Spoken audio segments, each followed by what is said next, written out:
আসসালামু আলাইকুম। শুরু করছি আমি তো ভালোবাসি তোকে উপন্যাসের ৫৯তম পর্ব। লেখনীতে সালমা চৌধুরী।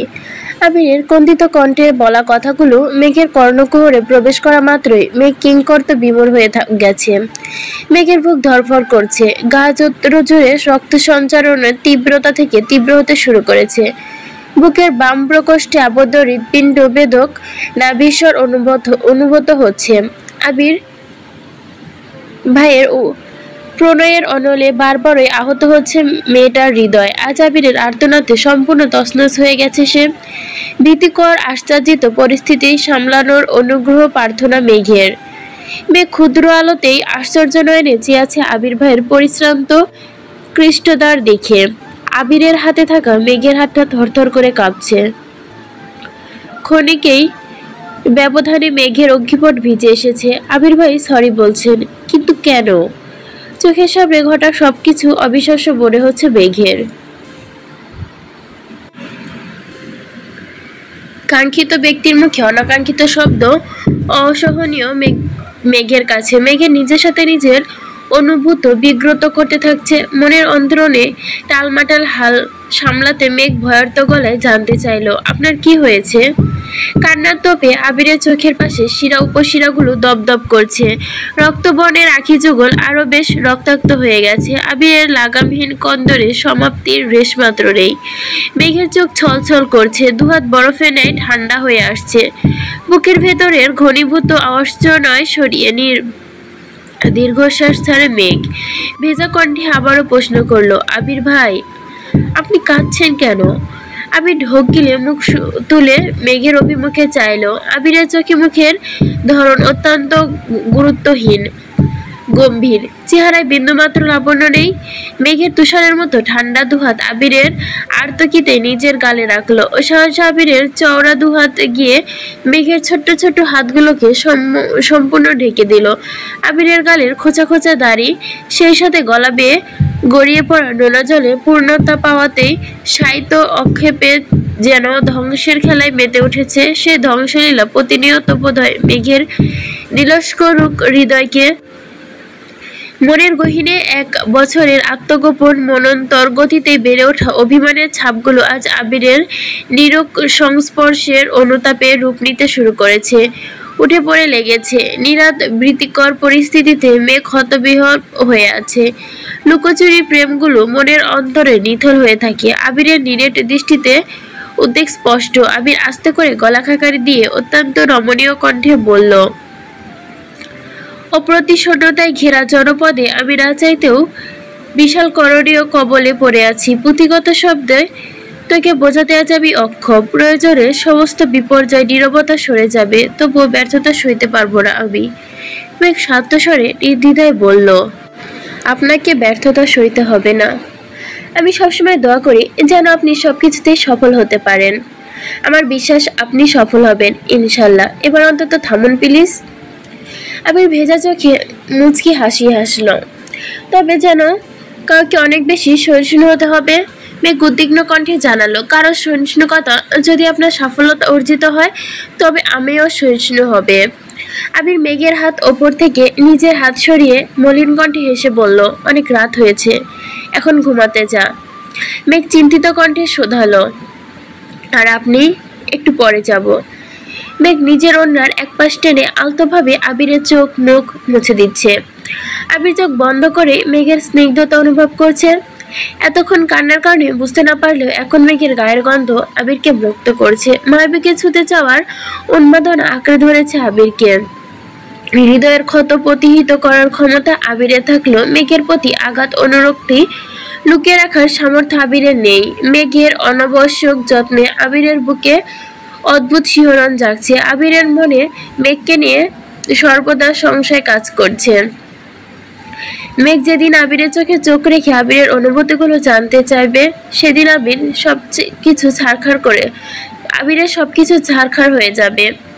কারণ ওই চোখে চোখ রেখে আবির কখনো মিথ্যা কথা বলতে পারবে না। অন্যদিকে নিজেকে কথা দিয়েছে, মেঘি প্রতিশ্রুতি নয়, বউ করে নিজের অঢেল ভালোবাসার সক্ষমতা প্রমাণ দিবে। মেঘের কান্না চিরতরে মুছে দেওয়ার প্রতিজ্ঞা করেছে। সেসব কিছু ভেবেই বারংবার আহত হয় আবির। মেঘকে সম্পূর্ণ নিজের করে নিতে পারছে না, পরিবার নামক বেড়াজালে বাধা পড়ছে। এদিকে মেঘের কান্না কমার বিপরীত দিকে দিন দিন বেড়েই চলেছে। আবির প্রতিনিয়ত নিজেকে দায়ী করছে আর অন্তরের উত্তাপে নিজেকে ঝলসে যাচ্ছে। মেঘ আবিরের মুখ মুছে শীতল কণ্ঠে বলল, আমাকে রুম পর্যন্ত দিয়ে আসুন। আবির ভুরুকুচকে ক্ষীণ স্বরে বলল, আসছিলেন কিভাবে? মেঘ চট করে বলে ফেললো, যেভাবে আসি না কেন তাতে আপনার কি, এখন আপনি দিয়ে আসবেন, চলুন। আবির আর চোখে মেঘের পানে তাকালো।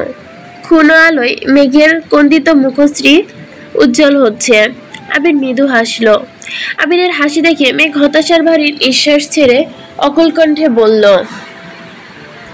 ওই যে দেখুন, দরজায় তানারা দাঁড়িয়ে আছে, আমাকে কেমন দেখে হাসছে। মেঘের আজগুবি কথা শুনে আবির না হেসে থাকতে পারলো না, আকস্মিক হেসে ফেললো। অপলক দৃষ্টিতে তাকিয়ে মেঘ মনে মনে আওড়ালো, আপনি যতবার নিরাশ হবেন আমি ঠিক ততবার আপনার মনে আশার আলো জানাবো। আমি তো আপনার পাশে ছায়া হয়ে থাকবো। আবেগে আপ্লুত মেঘ রঙিন দৃষ্টতার অন্ধকারের মুহূর্তেই সরে গেছে। রং বেরঙের স্বপ্ন জেগে উঠেছে মনের আঙিনায়। আবিরের নজর মেঘের দিকে পড়তে জিভ দিয়ে ঠোঁট ভিজে ভুরু নাচালো। মেঘ কপাল লজ্জায় চিবুক নামিয়ে বিড়বিড় করে বলল, আপনার হৃদয়ের অনুভূতি সমাপ্তির পূর্বে নবরূপে সৃজন করব তৃপ্তির নিকেতন। আবির বসা থেকে দাঁড়িয়ে মোলায়েম কণ্ঠে বলল, ম্যাম চলুন।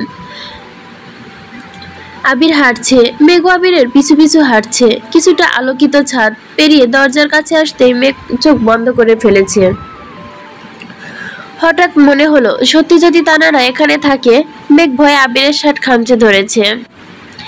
মেঘের অধিকারতা বুঝতে পেরে আবির একটু থেমে মেঘের পিঠ পেরিয়ে ওপাশে কাঁধ আলতোভাবে রেখেছে। আকস্মিক মেঘ চিৎকার দিয়ে ওঠে, আ! আবির তড়িৎ বেগে মেঘের মুখ চেপে ধরেছে, শক্ত কণ্ঠে বলল, আরে পাগল, আমি ধরছি, তানারা ধরেনি। মেঘ আতঙ্কিত কণ্ঠে বলে উঠল, আপনি এভাবে ধরেছেন কেন? আমি ভয় পেয়েছি না, বলে ধরবেন না? আবির না কুচকে চিবিয়ে চিবিয়ে বলল, আপনাকে ছুতে গেলে অনুমতি নিতে হবে? মেঘ মন মরা হয়ে বলল, অন্ধকারে ভয় লাগে তো। আবির কিছুটা সরে গিয়ে শক্ত কণ্ঠে বলল, তোর কাছে ফোন আছে না? ফ্ল্যাশ জ্বালা। No need. কেন? মেঘ দুহাতে আবিরের বাহু চেপে ধরে বলল, আপনি আছেন। আবির নিঃশব্দে হেসে সিঁড়ি দিয়ে নামছে। মেঘের রুমে আসতেই মেঘ শান্ত স্বরে বলল, আপনি কিন্তু এখন আর ছাদে যাবেন না। কেন? আপনি রুমে না থাকলে আমার ভয় লাগে। আবির কপাল গুটিয়ে বলল, আমার রুমে আমি থাকার সাথে আপনার ভয় না পাওয়ার কি সম্পর্ক? মেঘ সাফাই দেওয়ার স্বরে বিড়বিড় করে বলল, মনকে সান্ত্বনা দেওয়ার জন্য পাশের রুমে মানুষ থাকা আবশ্যক। আপনার রুম ফাঁকা থাকলে তানারা আমাকে ভয় দেখানোর সুযোগ পেয়ে যাবে। আবির নিঃশব্দে হেসে বলল, এত বছর যে আমার রুম ফাঁকা ছিল তখন মন কিভাবে সান্ত্বনা দিতেন?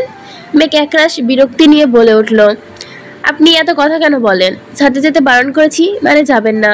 কথাটা বলে ফোঁস করে শ্বাস ছাড়ল মেঘ। আবির ভুরু কুচকে দু আঙ্গুল মেঘের নাকের ডগা আলতোভাবে চেপে ধরে মোলায়েম কণ্ঠে বলল, সরাসরি নিষেধাজ্ঞা দিলেই তো হয়, মিথ্যা অজুহাত দেওয়ার কি প্রয়োজন? মেঘ সঙ্গে সঙ্গে মাথা নিচু করে ফেলেছে। আবির স্বাভাবিক কণ্ঠে বলল, ঘুমান আপনি, আমিও ঘুমাতে যাচ্ছি। মেঘ ঘাড় কাত করে সম্মতি দিল। সময় চলেছে নিজস্ব গতিতে। আরো একটা ঈদ কেটে গেছে। মোজাম্মেল খানের কথা মতো এবার সব দায়িত্বই আবির আর তানভীর একাই সামলিয়েছে। গত ঈদে মেঘ শুধু আবির আর তানভীরকে পাঞ্জাবি দিলেও এবার সবার জন্যই পাঞ্জাবি ডিজাইন করেছে। আর পাঞ্জাবিগুলো মোজাম্মেল খান নিচে গিয়ে পছন্দ করে এনেছিলেন। মেঘের পরীক্ষার জন্য আপাতত বিয়ের ব্যাপারে মোজাম্মেল খান কোনো কথাবার্তা বলছেন না, তাই আবির তানভীর দুজনেই বেশ নিশ্চিন্ত। বাসার সবাই নিজের মতো বেশ শান্তিতে আছে। ইকবাল খান মাঝে মাঝে আবিরের রুমে গিয়ে আবিরকে আলাদাভাবে বুঝিয়ে আসেন। আবিরের সাথে মেঘের সম্পর্কেও আগে বেশ কথা ভালোই হচ্ছে। দুজনের মধ্যে ছোটখাটো খুনসুটি সারাক্ষণ লেগেই থাকে। একে অপরকে ভালোবাসে, দুজন দুজনকে ভালোবাসা উপলব্ধিও করতে পারে, তবুও মুখ ফুটে কেউ যেন কাউকে কিছু বলছে না, ভালোবাসি বলতেও পারে না। আবির যেমন নিজের গণ্ডিতে বাঁধা, মেঘও নিজেকে নিজের গণ্ডিতে বেঁধে রেখেছে। মিনহাজের ঘটনার পর পর মনে মনে প্রতিজ্ঞা করেছে, যতদিন আবির আবিরের প্রণয়ের প্রথম প্রমাণ পাবে না ততদিন মেঘ আবিরকে কিছু বলবে না। ধীরে ধীরে মিরাজের সাথে মেঘের কিছুটা সম্পর্ক উন্নত হয়েছে। তানবীর নিজেদের কাজে ব্যস্ত থাকে, তবে সময় পেলে আবিরের গাড়ি নিয়ে ভাই বোনকে সঙ্গে নিয়ে ঘোরাঘুরি, ফুপির বাসার সাথেও যোগাযোগ ভালো হয়েছে। 15 দিন কিংবা মাসে একবার হলেও যাতায়াত হয়। আবার সম্পর্ক ভালো থাকলেও মিম আর আবিরের সম্পর্ক এখনো টম অ্যান্ড জেরির মতো। মেঘ একটুর জন্য চোখের আড়াল খোলেই মেঘ কোনো এক অঘটন ঘটিয়ে ফেলে মিম।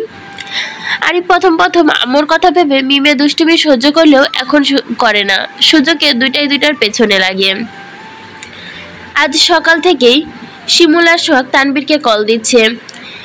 অনেকদিন যাবৎ বন্ধুদের সাথে দেখা হয় না, তাই তানবীর বিকালের দিকে বন্ধুদের সাথে দেখা করতে বেরিয়েছে।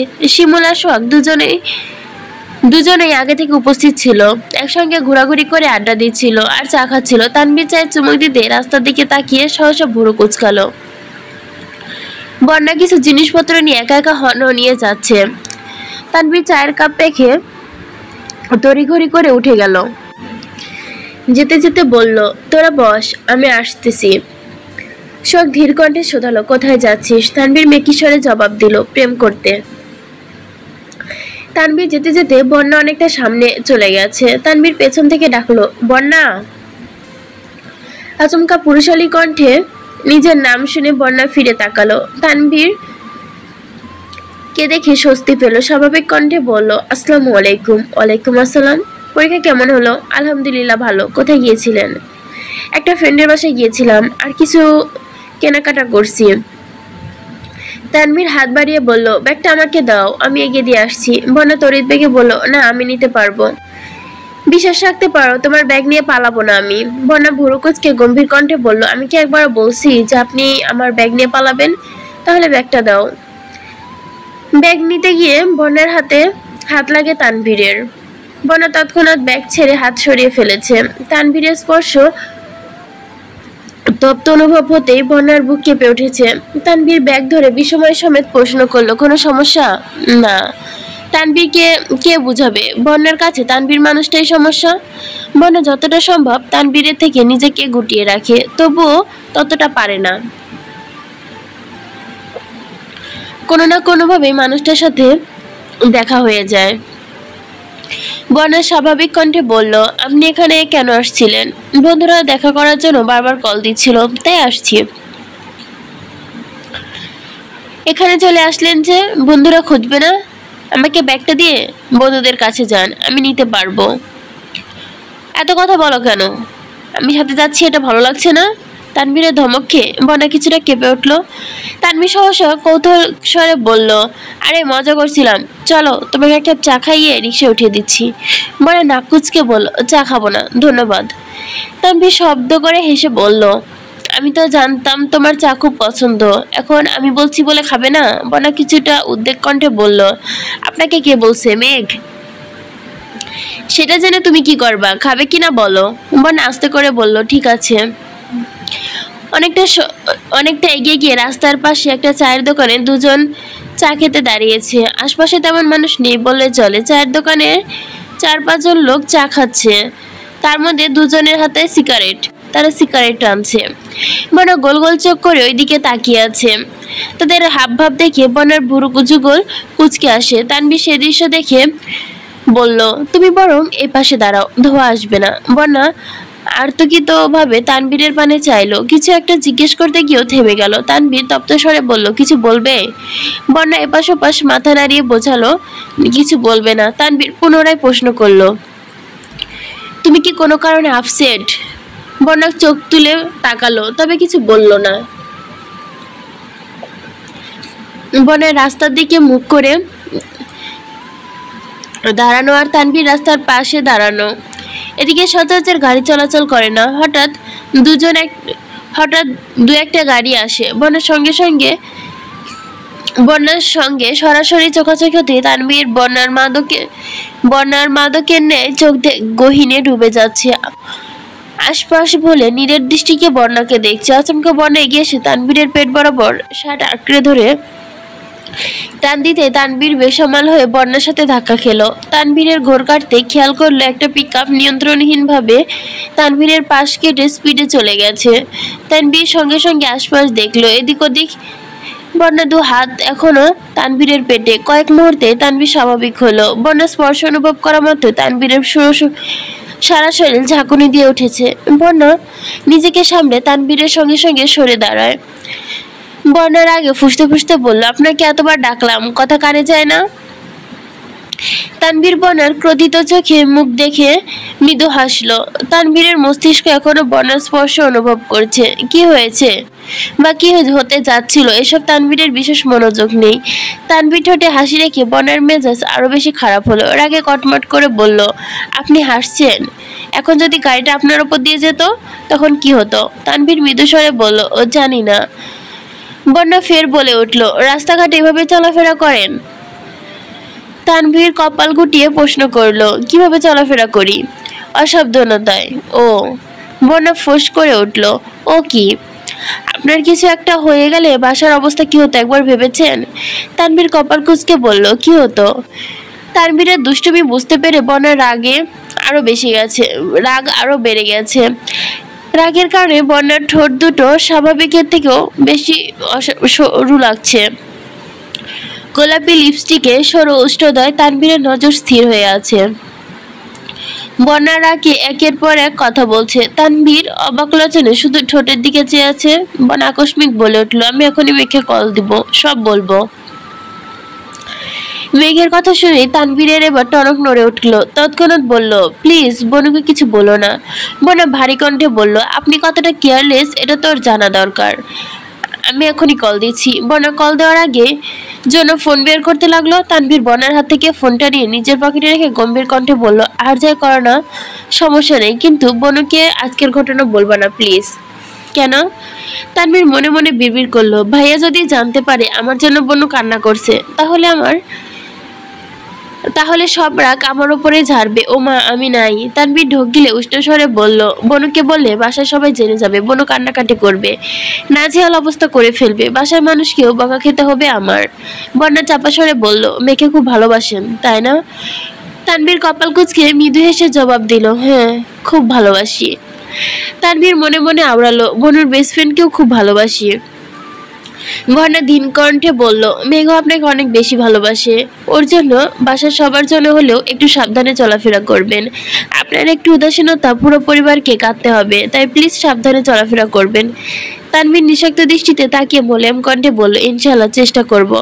চায়ের দোকানের মামা কোথায় চলে গেছিল? এতক্ষণে কোথা থেকে এসে জিজ্ঞেস করলো, মামা আপনাদের কি চা দিব? তানভীর উঁচু স্বরে বলল, একটা আদা চা আর একটা লেবু চা। লেবু চাতে চিনি একটু বেশি দিবেন। বন্যা অবাক চোখে তাকিয়ে প্রশ্ন করলো, আপনি কিভাবে জানেন আমি লেবু চা খাই আর চিনিও বেশি খাই? তানভীর আর চোখে আকাশের পানে তাকে আকস্মিক বলল, ঠিক হয়তো, আমি কিভাবে জানলাম? বন্যা গম্ভীর কণ্ঠে বলল, প্রশ্নটা আমি আপনাকে করেছি। তানভীর মেকি স্বরে বলল, উত্তর ভাবতে তো সময় দিবা নাকি? বন্যা তানভীরের হাবভাব দেখে প্রকট তপ্ত স্বরে বলল, থাক আর উত্তর দিতে হবে না, বাঁচা গেল। বন্যা সূক্ষ্ম নেত্রে তাকালো। ততক্ষণে তানভীর চা আনতে চলে গেছে। চা খেতে খেতে বন্যা বেশ কয়েকবার তানভীরের দিকে তাকিয়েছে। তানভীর সেটা বুঝতে পেরে আগে থেকে সাবধান হয়ে গেছে। চা খাওয়া শেষে চায়ের বিল দিয়ে কিছুটা সামনে গিয়ে বন্যাকে রিকশায় উঠিয়ে দিল। যাওয়ার আগে পকেট থেকে বন্যার ফোনটা বের করে দিতে দিতে আবার বলল, প্লিজ বোনকে কিছু বলো না। তানভীর আবারও সোহাগের কাছে চলে গেছে। এদিকে খান বাড়িতে আজ মেঘ আর মিমের হই উল্লাসে মেতেছে। গতকাল মেঘের প্রথম বর্ষের ফাইনাল পরীক্ষা শেষ, প্র্যাকটিক্যাল এখনো বাকি। তবে প্র্যাকটিক্যাল নিয়ে মেঘের তেমন কোনো টেনশন নেই, কারণ তামিম আর মিনহাজ দুজনে মেঘ আর বন্যার প্র্যাকটিক্যালের সম্পূর্ণ দায়িত্ব নিয়েছে। যদিও দায়িত্বটা আবিরের থেকে মাপ চাওয়ার জন্যই নিয়েছে, মেঘ বন্যা এসব কিছু জানে না। পরীক্ষা শেষ হওয়ার খুশিতে মেঘ আজ রাতের বেলা বাসার সবাইকে রান্না করে খাওয়াবে। রান্না ভালো হলে পরবর্তীতে একদিন ফুফিদেরও দাওয়াত দিবে। বিকালের দিকে মেঘ আবিরের নাম্বারে কল দিল। আবির কল রিসিভ করে মোলেম কণ্ঠে বলল, বলুন। মেঘ বুড়ো কুচকে বলল, আপনি আমাকে সবসময় আপনি বলে সম্বোধন করেন কেন? ভালো লাগে তাই। মেঘ চাপা স্বরে বলল, সেসব বাদ দিন, রাতে কি খাবেন বলুন। মেঘের বলা কথা আবিরের নিঃশব্দে হেসে রাকিবের দিকে তাকালো। রাকিব আস্তে করে বলল, কি হয়েছে? আবির ফোনটা একটু দূরে সরে বিড়বিড় করে বলল, নিজেকে আজকে বিবাহিত মনে হচ্ছে। পুনরায় ফোন কানে ধরে বলল, যা রান্না হবে তাই খাবো। মেঘ কপট রাগ দেখিয়ে বলল, আপনি যা বলবেন তাই করব। আপনি রান্না করবেন? জি স্যার। আবির ভারী কণ্ঠে বলল, রান্না করার কোনো প্রয়োজন নেই, আমি বাসায় আসার সময় সবার জন্য খাবার নিয়ে আসব, আপনি সবাইকে দিয়ে দিন। মেঘ রাগী স্বরে বলল, না আমি রান্না করব। আবির উদ্বিগ্ন কণ্ঠে বলল, শরীরে যদি তেল পড়ে। মেঘ কদম্বে কথা বলল, কিছু হবে না, আপনি শুধু বলুন কি খাবেন। পোলাও। আচ্ছা ঠিক আছে, সাবধানে আসবেন। আল্লাহ হাফেজ। আল্লাহ হাফেজ। কল কাটতে রাকিব বলল, আমি একটা বিষয় সবসময় খেয়াল করি, তুই মেঘকে রান্না করতে দিতে চাস না। সমস্যা কি তোর? তোর বউ কালো হয়ে যাবে এই ভয়ে কি রান্নাঘরে ঢুকতে দেস না? আবির গুরুতর গম্ভীর কণ্ঠে বলল, ও ও আমার মানে সম্পূর্ণ আমার, ফর্সা হলেও আমার, কালো হলেও আমার, যেমনই হোক ও আমার, ও সবেতেই আমার। কিন্তু সমস্যা হচ্ছে বাসার মানুষ। বিয়ে দেওয়ার ভয়ে আমি আগে থেকেই ওকে রান্না করতে দিতাম না, অথচ চাচু সেই বিয়ে দিতে উঠে পড়ে লেগেছে। এখন ওর একটু সাধ্য আছে ঠিকই, তবে যদি একবার রান্না বান্না শিখে ফেলে তাহলে আর ওরা কি আটকানো যাবে না। রাকিব ঠাট্টা স্বরে বলল, ভালোই হবে। মেঘের বিয়েতে আবির দেওয়ানা, বাবুর বাপ হতে গিয়ে মামা হয়ে যাবে। আবির অগ্নিদৃষ্টিতে তাকে রাগান্বিত স্বরে বলল, নিজের মুখটা বন্ধ রাখ শালা, নয়তো তোর মাথা ফাটিয়ে আমি যাব থানায়। রাকিব মৃদু স্বরে বলল, আমি কি তোর শালা? তুই শালা না হলেও তোর কর্মকাণ্ড শালার মতোই, ভুলে যদি উল্টাপাল্টা কথা বলবি তোর খবর আছে। রাকিব হাসতে হাসতে বলল, আমি ভাবছি মেঘের বিয়েতে। আবির কপাল কুঁচকে রক্তাক্ত চোখে তাকিয়ে থমথমে খেয়ে বলল, তোর আর মেঘের বিয়ের কথাই বলছি রে। কিছু বলতে হবে না, আমি বাসায় চলে যাচ্ছি, তুই সামলে নিস। আচ্ছা। আবির মাগরিবের নামাজের কিছুক্ষণ পর বাসায় আসছে। রান্নাঘরে মেঘ আর মিম রান্না করছে, বাড়ির তিন কর্তি সোফায় বসে চা খাচ্ছে আর গল্প করছে। আবির বাসায় ঢুকে এই দৃশ্য দেখে ভুরু কোঁচকালো, কিছু বলতে গিয়েও বলল না। নিজের রুমে গিয়ে ফ্রেশ হয়ে কিছুক্ষণ পর নিচে আসছে। আবিরকে দেখে মালিহা খান বললেন, কি রে আবির, কফি দিব? না, তোমরা গল্প করো, আমি করছি। তুই রান্নাঘরে যাবি? আবির গম্ভীর কণ্ঠে বলল, কেন, রান্নাঘরে যাওয়া কি বারণ? আমাদের জন্য বারণ। মেঘ ফোন নিয়ে রান্না করতে গেছে, আমাদের আশেপাশে ভিড়তেও নিষেধ করেছে, দেখ তোকে অনুমতি দেয় কিনা। আমি রান্নাঘরের কাছে যেতে মেঘ চেঁচিয়ে উঠলো, আপনি রান্নাঘরে আসবেন না। কেন? আপনার কি লাগবে বলুন, রান্নাঘরের দায়িত্ব আজ আমার। আবির উষ্ণ স্বরে বলল, আর তোকে দেখে রাখার দায়িত্ব আমার। আবিরের কথা শুনে মেঘের থেকে মিম বেশি লজ্জা পেয়েছে। দুজন প্রেমিক প্রেমিকার মাঝে সে তৃতীয় পক্ষ থাকতে চায় না, তাই মাথা নিচু করে চুপচাপ বেরিয়ে যাচ্ছে। আবির রাগে স্বরে বলল, তুই কোথায় যাচ্ছিস? মেঘ আস্তে করে বলল, রেস্ট নিয়ে আসতেছি।